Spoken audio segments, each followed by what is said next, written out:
नमस्कार, आप देख रहे हैं 4 PM और मैं हूं अभिषेक मिश्रा।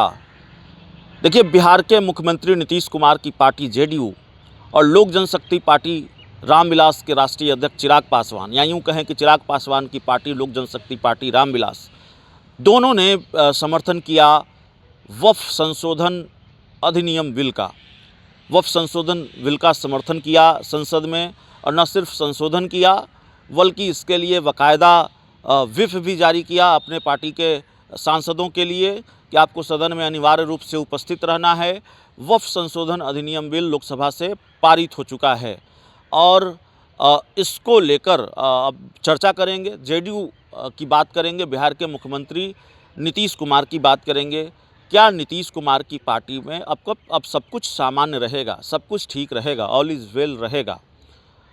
खबर यह है कि नीतीश कुमार को एक बड़ा झटका बिहार में लगने जा रहा है। वक्फ को लेकर जो पार्टी का स्टैंड रहा है, जेडीयू का नीतीश कुमार का जो स्टैंड रहा है, और जिस तरह से नीतीश कुमार ने साथ दिया है भारतीय जनता पार्टी का इस पूरे मामले को लेकर, हालांकि पहले सस्पेंस बनाए रखा जेडीयू ने।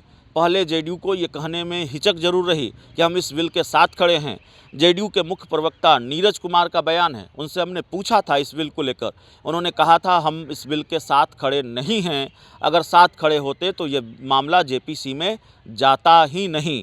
लेकिन कल ललन सिंह, जेडीयू के सांसद केंद्रीय मंत्री ललन सिंह जिस तरह से बिल के समर्थन में बात कर रहे थे, हालांकि पहले भी उन्होंने इस बिल का समर्थन किया था, कल जिस तरह से उनका बयान सामने आया और यहाँ तक कि मुसलमानों को लेकर नीतीश कुमार की उपलब्धियाँ गिनाई, नीतीश कुमार ने क्या काम किए हैं उसकी उपलब्धियाँ गिनाई, और इसका क्रेडिट बीजेपी को भी उन्होंने दिया कि भाजपा के साथ रहकर नीतीश कुमार ने ये सारे काम किए हैं।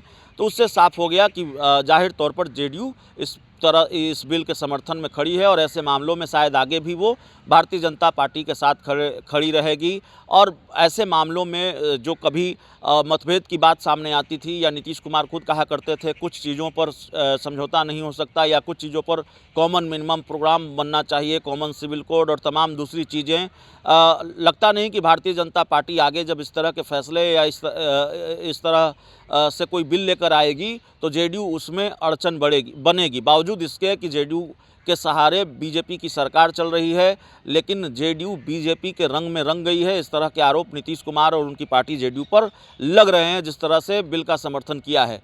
लेकिन पार्टी में पार्टी के स्टैंड को लेकर भारी नाराज़गी है, और पार्टी के एक बड़े नेता छोड़ सकते हैं, नाम लेने में भी मुझे कोई गुरेज नहीं है, हिचक नहीं है, चर्चा चल रही है।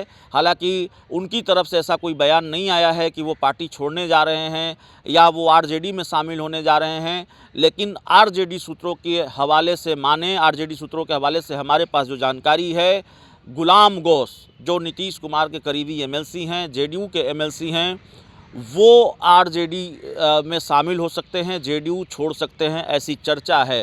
गुलाम गौस की तरफ से ऐसा कोई रिएक्शन सामने नहीं आया है, लेकिन जिस तरीके के बयान और जिस तरीके की नाराज़गी उनकी सामने आती रही है वक्फ संशोधन अधिनियम बिल को लेकर, वो इस बात की तरफ इशारा करती है कि गुलाम गौस शायद पार्टी छोड़ सकते हैं। अभी हाल ही में उन्होंने राजद सुप्रीमो लालू प्रसाद यादव से भी मुलाकात की थी। दिल्ली में, माफ़ कीजिएगा, पटना में राजद सुप्रीमो लालू प्रसाद यादव से राबड़ी आवास में उनकी मुलाकात हुई थी।